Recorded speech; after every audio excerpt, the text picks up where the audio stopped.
Welcome back to What Arty Noobs for General Disturbance. This is the Object 261. It's the Tier 10 Soviet SPG. It's located on the, well, it's the south spawn of Abbey, and it's under the command of StuInTokyo. Now, he sent us replays before, and I believe he actually did send us one in an Object 261. So let's see how he gets on in this game. Well, the Object 261s are much like Arty because it's so accurate. It's got a very narrow arc of fire, though. That's the main problem with it. In that you have to be bang on target, and if you don't, if you change position, if you alter your angle just slightly, then unfortunately you have to dial in all over again because it's only got an arc of 10 degrees in total, 5 degrees either side of the center line. Now, what Stu's doing at the moment, I do approve of, because he's actually moving over to the west side of the map, and that means he can not only hit the river road, but he can also hit the tanks on the west side. Rounds out on the Rheinmetall Panzerwagen, and he got a penetrating shot for 958. Now, this Arty will do 800 alpha, 45mm of pen, 9.5 meters on the burst radius, between 11.5 and 25 seconds. He definitely hit that Panzerwagen for a high roll. That's a 958 one. Very satisfying indeed. Gets off to a huge start. There's the Panzerwagen, still there. Rounds out. And he's out the game. Good shot. Okay, right, well, starters you need to go on, and his next target will probably be one of the enemy heavy tanks on the west side. The others are not venturing down the river road, with good reason. If they do, it's more likely that they're going to suffer. Now, he's found a Type 5 heavy right at the other end of the other corridor. Rounds out. Direct hit for 121. Now, you can see he's only loaded a couple of armor-piercing rounds, and the rest are all stunned. So obviously he recognises he needs to get as much stun assist as he can, because that means that he'll get a high mastery. But I guess Stu also wants to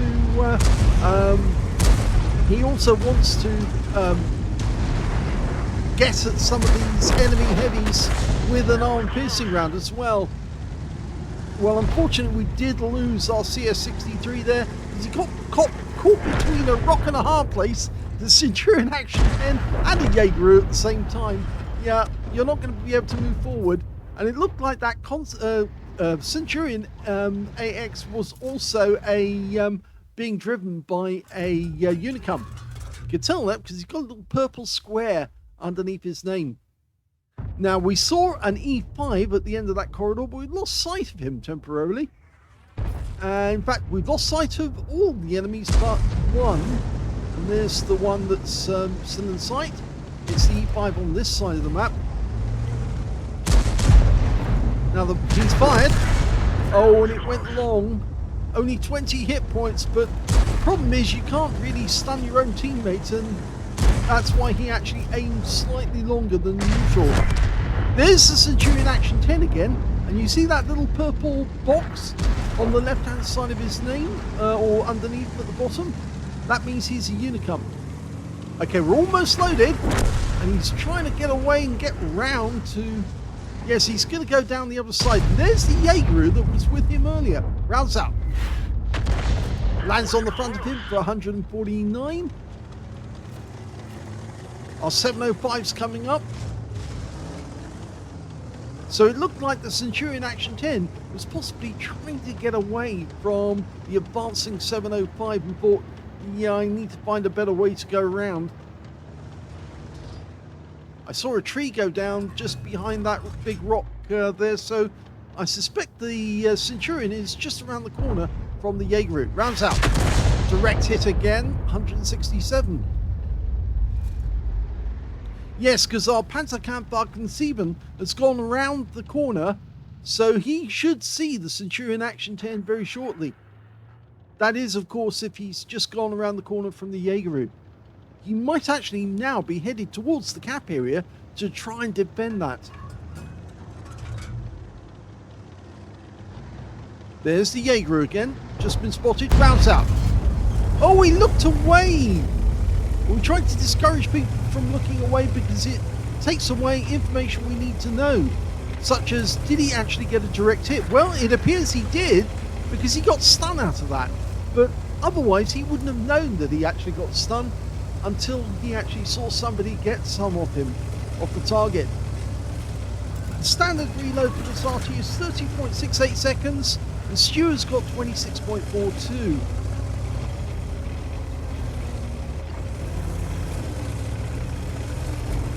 You can see that Centurion did actually stay at the end of the road because he's fighting it out low level. Meanwhile, we're going for the E5, who's near the enemy cap area. Rounds out. Direct hit right into the side. 199, it tracked him.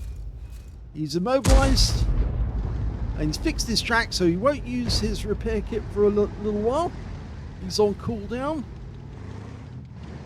So if we hit him again and track him, he's not going to be going anywhere very fast. Lining up the next shot. He keeps moving backwards and forwards. Okay. Now, rounds out. Good. Perfect shot. Right on the money. 31 hit points and a kill. He timed that perfectly. Now, there are a couple of enemy tanks right in the middle in the Abbey. And that Centurion Action 10, the Unicum, he's still there, but he's missing most of his hit points now. Unfortunately, we've lost one of our heavies as well. In fact, I think that was the Panzerkampfwagen 7 who got wiped out on that corner.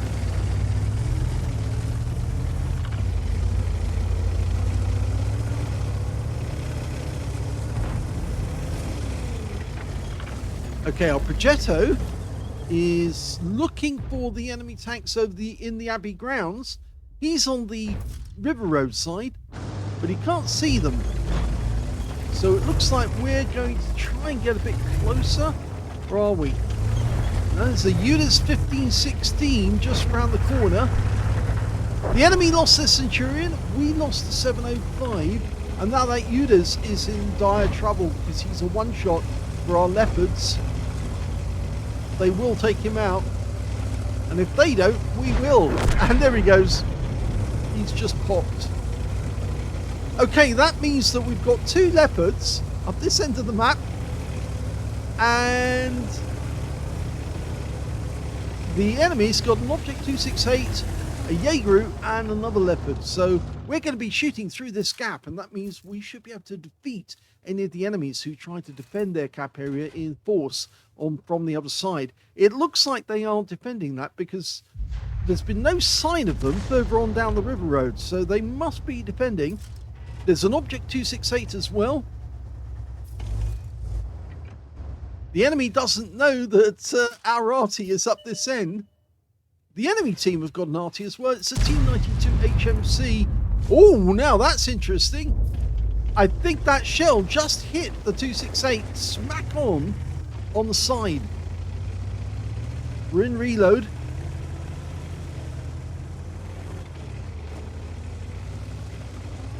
So next time we see the 268, he's probably going to be missing about 300 or 400 hit points.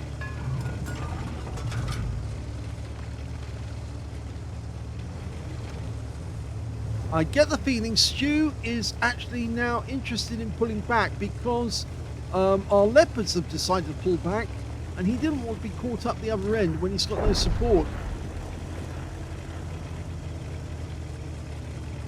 Now he's going around the corner into this area here, but the problem is this area can be spotted by the CS63, and if he does get spotted, then the enemy Arty might come into play and he might lob a few rounds in his direction.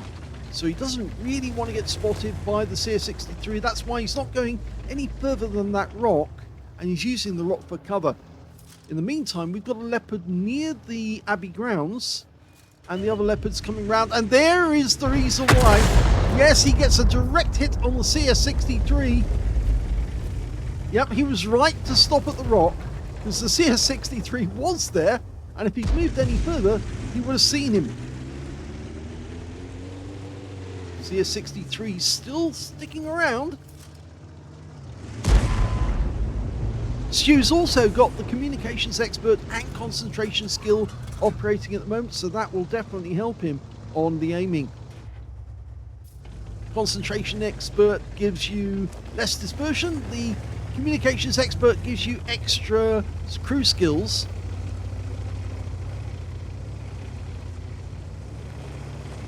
I think Wargaming had a very long thought about crew skills in between the last time it was rejected, but the skills they've actually come up with now do seem to work, and in fact actually a lot of people like them. Okay, Jaegeru sitting back in their cap area, rounds out. Well, that stops him moving for a moment, but he's used his repair kit to get fixed again.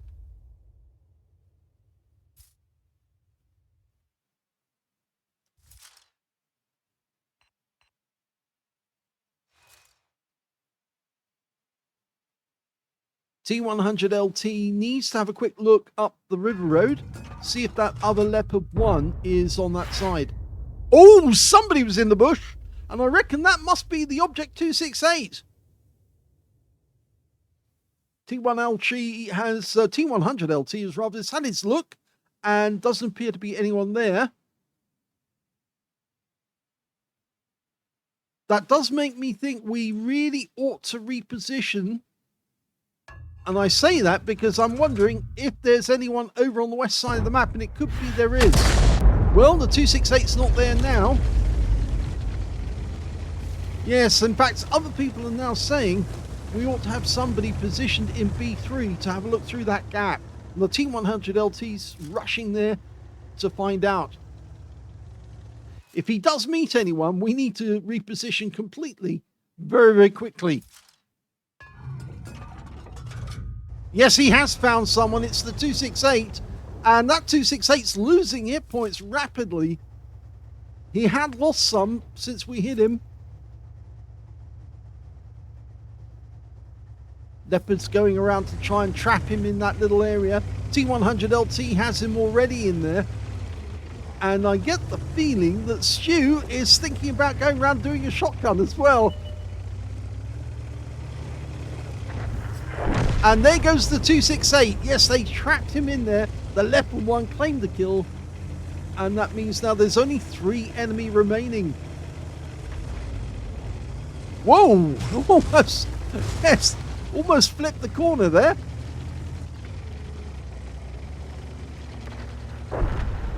And we've just lost our Leopard 1, or one of them, to the Jaegeru. Stu's trying to get as close as he can so he can get fire support in. He doesn't want to get too close though, so that the enemy can see him and wipe him out.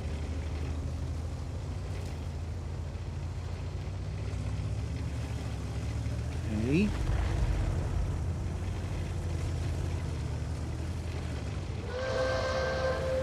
No enemy on this side, but he can get fairly close. 2-minute warning. And, oh, we've got support behind us. A Leopard 1.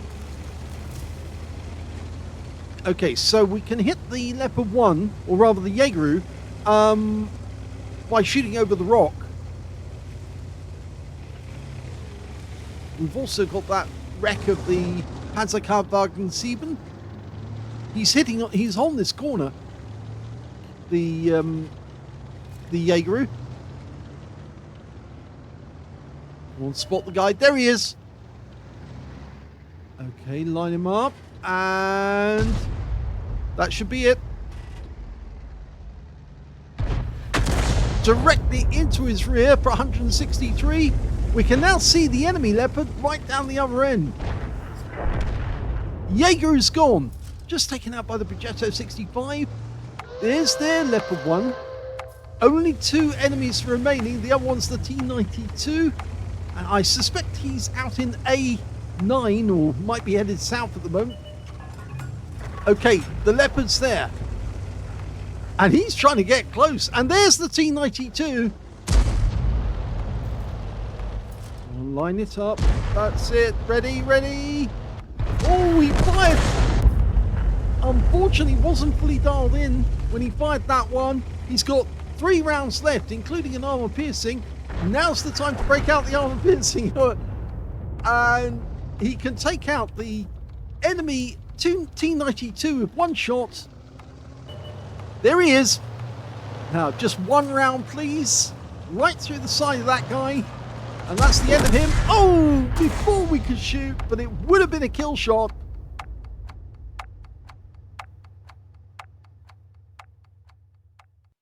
Here's the end of battle stats, and that was a first-class tanker for StuInTokyo in the Object 261. I thought it would have been an ace tanker, actually, but no, it was only a first-class, I'm afraid.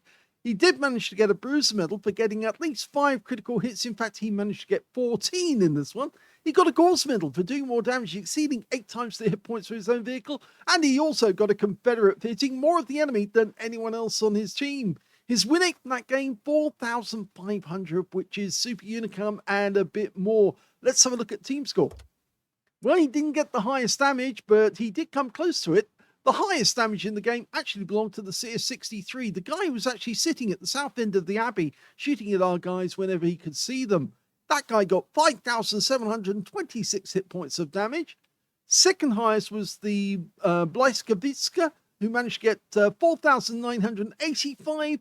And the third highest, well, that actually went to the Centurion Action 10, the Unicum, who managed to get 3,816, just beating Stu, who got 3,809. So there was just 7 hit points in it at the end of the game on that Centurion. When it came to kills, the high scorer was our Leopard 1. He got a top gun out of that game, and he got 6 kills. 3 kills went to the Leopard 1 on the enemy team, which I think was their last one killed, and 2 kills went to Stu, the other Leopard 1 on his team, and to the Centurion Action 10 Unicum, the E5, and the Object 268. He got 2 kills as well. And when it came to base XP, it's the Leopard 1 again with 1,107. In fact, he was the only one to get over 1,000 base. 974 went to Stu, and 947 went to the ST2 on our team. Stu fired 18 rounds, so he was only 2 rounds less left to go before he'd actually get to the Faden's time. 11 direct hits on the enemy, 2 penetrating shots, and 14 splashes. 3,809 hit points, of which 3,309 were at more than 300 meters. So there was a close shot in that game. I suspect that obviously the Rheinmetall Panzerwagen was one of the penetrating shot. In fact, he penetrated him twice. He took all of his hit points for 1,215 with 2 pens. So he got him the first time, and then he fired that shot. Look, pulled back a little, and you could see the symbol of that Rheinmetall Panzerwagen disappearing into the sky. So you knew he'd hit him, but it would have been nice to see the shot actually land on the target. Hopefully Stu will do that in future. But yes, so he got 2 pens on the same tank in that one. Let's have a look at the rest. He also got 14 splashes, 3,809. I did mention that. 10 enemy vehicles were damaged, 2 were killed, and that's the Confederate there, 8 difference. 1,517 hit points of stun assist of 14 stuns. If he just got a little more stun assist in that game, I think he might have got the ace tanker. On a free-to-play account, he actually made 5,220 credits profit, and he also took away 974 base XP out of it. There was no multipliers on that occasion. Well, the game did go down to the wire. Look at that, 14 minutes, 55 seconds. 5 more seconds we would have been out, but Stu was loaded. He was ready to go at the right moment. He would have had a shell within that 5 seconds before the clock ticked out, and he would have put that shell straight through the side of the T-92 and would have claimed the last kill with hopefully the last shell. But it turned out it was actually he had 2 shells spare at the end. Hope you enjoyed that game. If you did, please give this video a like. Do subscribe to our channel. Leave a little comment down below because it feeds the algorithm. And thank you for watching.